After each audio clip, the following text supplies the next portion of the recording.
পর্দায় Glamour show কিংবা সাহসী ফটোশুট কিছুতেই আপত্তি নেই মধুমতি সরকারের। সদ্য তার জীবনে এসেছে নতুন প্রেমের বসন্ত। ব্যক্তিগত কর্মজীবন একসঙ্গে সামলাতে সিদ্ধহস্ত তিনি। কথায় রয়েছে, কুমারী মেয়েরা শিবরাত্রি করলেই বলা হয় সে নাকি শিবের মতো বর পাবে।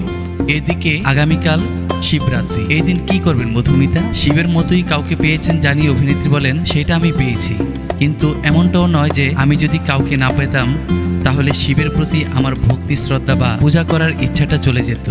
আমি শিব ভক্ত, মহাদেবের প্রতি আমার অগাধ বিশ্বাস। আমি শুধু এখন ভগবানের পূজা করব, নতুন করে আর কিছু চাওয়ার নেই।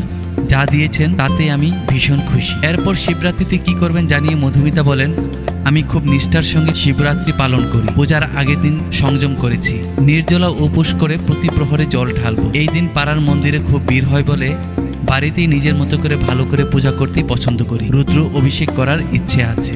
তাছাড়া প্রহর অনুযায়ী মহাদেবের মাথায় জল ঢালব।